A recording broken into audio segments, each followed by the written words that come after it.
തൃപ്പൂണിത്തുറ സ്വദേശി സുഭദ്രയുടെ തിരോധാനം വഴിത്തിരിവിലേക്ക്. സുഭദ്രയുടെ തിരോധാനവുമായി ബന്ധപ്പെട്ട് ആലപ്പുഴ കലവൂരിലെ വീട്ടിൽ നടത്തിയ പരിശോധനയിൽ മൃതദേഹത്തിന്റെ ഭാഗങ്ങളെന്ന് സംശയിക്കുന്ന അവശിഷ്ടങ്ങൾ കണ്ടെത്തി. ഈ വീട്ടിൽ താമസിച്ചിരുന്ന സുഭദ്രയുടെ സുഹൃത്ത് ഷർമിളയും മാത്യൂസും ഒളിവിലാണ്. മൃതദേഹം സുഭദ്രയുടെ തന്നെയാണോ എന്ന് വ്യക്തമല്ല. സെപ്റ്റംബർ 4-ന് വീട്ടിൽ നിന്ന് ഇറങ്ങിയ സുഭദ്രയെ കാണാതായതിന് പിന്നാലെ സെപ്റ്റംബർ 7-ന് മകൻ രാധാകൃഷ്ണൻ പോലീസിൽ പരാതി നൽകിയിരുന്നു.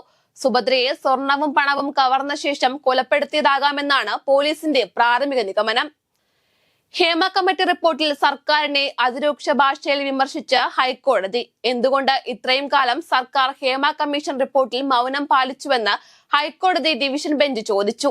ഹേമ കമ്മിറ്റി റിപ്പോർട്ടുമായി ബന്ധപ്പെട്ട് ഹർജികൾ പരിഗണിക്കുന്നതിനായുള്ള പ്രത്യേക ഡിവിഷൻ ബെഞ്ചിന്റെ ആദ്യ സിറ്റിംഗിലാണ് സർക്കാരിനെതിരെ ചോദ്യമുന്നയിച്ചത്. SIT തിരക്കിട്ട് നടപടികളിലേക്ക് കടക്കരുതെന്നും ഓഡിയോ സന്ദേശങ്ങൾ റിപ്പോർട്ടിന്റെ ഭാഗമാണെങ്കിൽ അത് ഹാജരാക്കണമെന്നും ഹൈക്കോടതി വ്യക്തമാക്കി.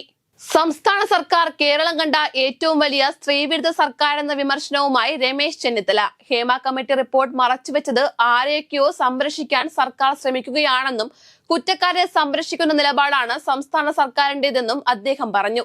റിപ്പോർട്ട് പൂഴ്ത്തിവെച്ചതിന് സർക്കാരിനെതിരെ ഹൈക്കോടതി വിമർശനം ഉന്നയിച്ച സാഹചര്യത്തിൽ മൊഴികളുടെ അടിസ്ഥാനത്തിൽ FIR രജിസ്റ്റർ ചെയ്യണമെന്നും ചെന്നിത്തല പറഞ്ഞു.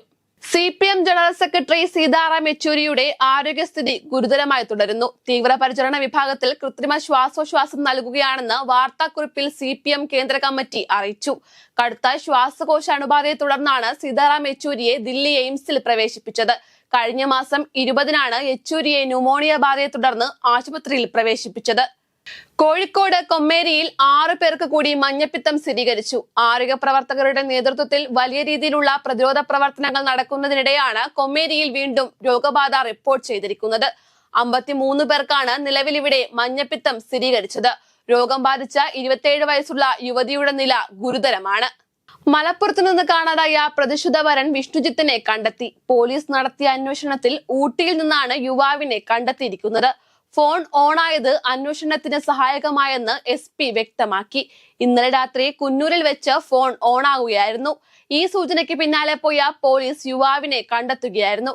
കഴിഞ്ഞ മാസം 4-ാം തീയതിയാണ് മലപ്പുറം പള്ളിപ്പുറം സ്വദേശിയായ വിഷ്ണുജിത്തിനെ കാണാതാകുന്നത്. ഈ ഞായറാഴ്ചയായിരുന്നു വിഷ്ണുജിത്തിന്റെ കല്യാണം നടക്കേണ്ടിയിരുന്നത്. സാമ്പത്തിക പ്രതിസന്ധിയാണ് നാടുവിടലിന് കാരണമെന്നാണ് പ്രാഥമിക നിഗമനം. മണിപ്പൂരിൽ സംഘർഷത്തിൽ ഒരാൾ കൊല്ലപ്പെട്ടു, 50-ലധികം പേർക്ക് പരിക്കേറ്റു. ഇന്നലെ മെയ്തി അനുകൂല വിദ്യാർത്ഥി സംഘടനകൾ നടത്തിയ പ്രതിഷേധത്തിന് പിന്നാലെ ഇംഫാലിലടക്കം വലിയ സംഘർഷമാണ് ഉണ്ടായത്. സംഘർഷം ശക്തമായതോടെ പ്രദേശത്ത് പോലീസ് സുരക്ഷ ശക്തമാക്കി. ക്യാമ്പൂപ്പിയിൽ കാണാതായ മുൻ സൈനികനെ കൊല്ലപ്പെട്ട നിലയിൽ കണ്ടെത്തി. കുക്കി വനിതാ സംഘടനകൾ അടക്കം സംഘർഷത്തിനെതിരെ കേന്ദ്ര സർക്കാരിന് പരാതി നൽകി. സൂപ്പർ ലീഗ് കേരളയിൽ സാന്നിധ്യമറിയിച്ച് ഇന്ത്യൻ ക്രിക്കറ്റ് താരം സഞ്ജു സാംസൺ. മലപ്പുറം FC-യുടെ ഓഹരികൾ സ്വന്തമാക്കിയാണ് സഞ്ജു സൂപ്പർ ലീഗിന്റെ ഭാഗമാകുന്നത്. മലപ്പുറം FC ടീം അധികൃതർ തന്നെയാണ് ഔദ്യോഗിക പ്രഖ്യാപനം നടത്തിയത്.